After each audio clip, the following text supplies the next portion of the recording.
দেখো বাড়িতে বেঁচে যাওয়া ডাল আছে কি, দেখো আমাদের সব সময় বেঁচে যায় ডাল, সেই ডাল দিয়ে এত সুন্দর একটা নাস্তা বানালাম। 2 মিনিট দেখে যাও কিভাবে বানাচ্ছি, হেলদি প্রসেসে, বাচ্চা থেকে বয়স্ক থেকে সবাই খেতে পারবে, এতটা হেলদি, বাচ্চাদের টিফিনের লেগেও ভাবতে হবে না, তো সেটাও কিন্তু করতে পারবে। তো ধরো এটা কিভাবে বানাচ্ছি, প্রথম থেকে লাস্ট পর্যন্ত ভিডিওটা দেখতে থাকবে, না স্কিপ করে, ঠিক আছে? স্কিপ করে গেলে হয়তো মাঝখানে তোমরা হয়তো কিছু বুঝতে পারবে না। তো চলো আজকে রেসিপিটা শুরু করি। দেখো আগের দিনে তরকার ডাল করেছিলাম, সেটা আমার বেঁচে গিয়েছিল, তো এইটা আমি মিক্সার গ্রাইন্ডারে গ্রেট করে নিচ্ছি পুরো ডালটায়। তো তোমরা এখানে কোথা থেকে দেখছো রেসিপিটা অবশ্যই তোমরা কমেন্টের মাধ্যমে জানাবে, এবং পেজটাকে ফলো করে রাখবে। ইউটিউব থেকে দেখলে অবশ্যই ইউটিউবটা সাবস্ক্রাইব করে রাখবে, আর ফেসবুকের পেজ থেকে থাকলে ফেসবুকের পেজ থেকে ফলোটা করে রাখবে। তো দেখো জলটাও আমি একটু ধুয়ে দিয়ে দিয়েছিলাম মিক্সার গ্রাইন্ডারটা। তো এর মধ্যে কি যাবে না, সুজি যাবে, সুজি 1 প্যাকেট। সুজিটা আমাদের হেলদি, মানে শরীরের পক্ষে খুবই ভালো, ডালটাও আমাদের প্রোটিনের ঘাটতি পূরণ করছে। তো সুজিটা আমি এখান থেকে দিয়ে দিচ্ছি, ভালোটি করে চামচে করে লেড়ে নিচ্ছি।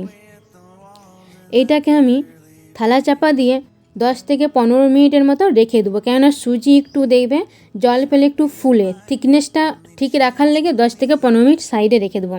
তার আগে আমি ধরো স্টাফিংটা করে নিই, ভিতরে যে পুরটা দেবো তার রেডি করে নিচ্ছি। 2টো আলু নিয়েছি, 4টে গাজর নিয়েছি, পেঁয়াজ নিয়েছি, লঙ্কা নিয়েছি, এগুলো গ্রেট করে নিয়েছি, আর পেঁয়াজ লঙ্কা কুচিয়ে নিয়েছি, আলু গাজরটাকে ছাড়িয়ে গ্রেট করে নিয়েছি, এবং ধুয়ে একটা জাম বাটির মধ্যে দিয়ে দিয়েছি বা একটা বাটির মধ্যে দিয়ে দিয়েছি। কিন্তু এইখানে আমার বাটিটা ছোট হয়ে গিয়েছিল বলে আমি অন্য বাটিতে ট্রান্সফার করে নিচ্ছি। তো দেখতেই পাচ্ছ গাজর আর আলু দিয়ে দিয়েছি, পেঁয়াজও দিয়ে দিয়েছি কুচিয়ে, আর লঙ্কাটা স্বাদ মতন তোমরা দিবে,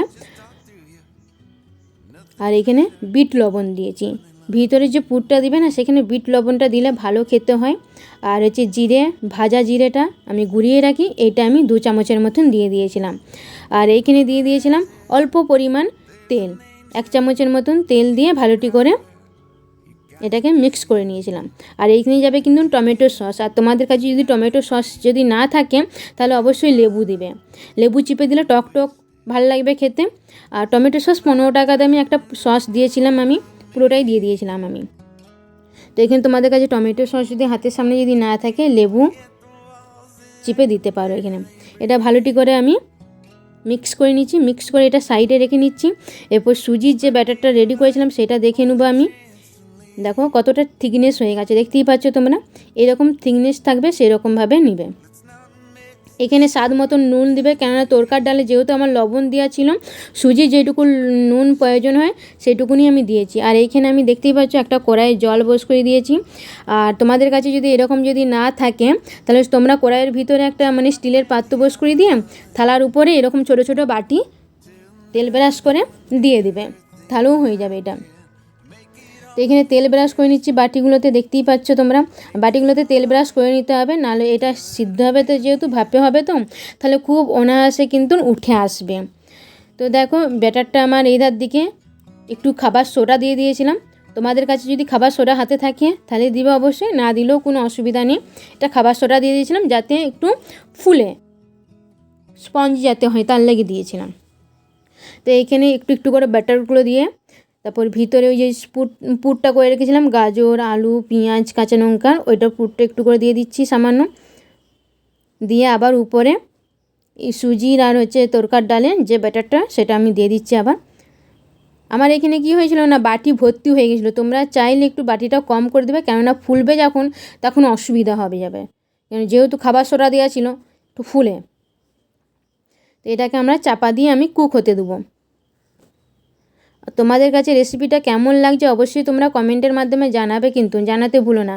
তোমাদের একটা কমেন্ট করলে আমি কিন্তু খুব ইন্টারেস্ট হয় যে হ্যাঁ আমার ভিডিওগুলো তোমাদের কাছে পৌঁছাইছে এবং ভাল লাগছে তোমাদের কাছে, এবং হেলদি প্রসেসে দেখানোর চেষ্টা করি তোমাদের কাছে।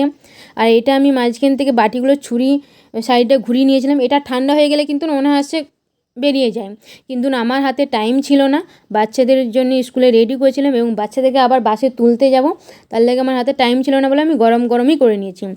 এমনি একটা প্যানে তেল বস করে নিয়েছি, অল্প পরিমাণ তেল দিয়ে এগুলোকে সবগুলোকে আমি কুক করে নিচ্ছি, একটু ভেজে নিচ্ছি।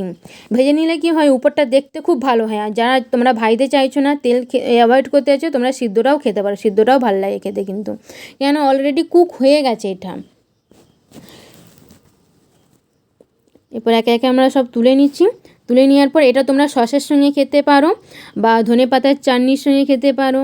আর আমি খেয়েছিলাম চায়ের সঙ্গে, আর বাচ্চাদেরকে দিয়েছিলাম টমেটো সসের সঙ্গে। তো মাঝখান থেকে আমি তোমাদেরকে কেটে দেখাচ্ছি, দেখো কতটা সুন্দর হয়েছে, দেখতেও কিন্তু খুব সুন্দর হয়েছে এবং খেতেও কিন্তু হেলদি এবং খুব ভালো হয়েছে। কেননা এটা বড় মেয়ে টিফিনে দিয়েছিলাম, বড় মেয়ে এসে তো কান্নাকাটি করছে, মা এইরকম টিফিন আর দিবে না স্কুলে। আমি বলছি কেন রে, কী হয়েছে? বললো কি সব বন্ধুরা সব খেয়ে নিয়েছে, আমি একটাও খেতে পাইনি, আজকে আমি খালি পেটে রয়েছি। বুঝতে পারছো, পুরো টিফিন খালি হয়ে যাবে। তো এইখানে আমি ভিডিওটা শেষ করছি। ওকে।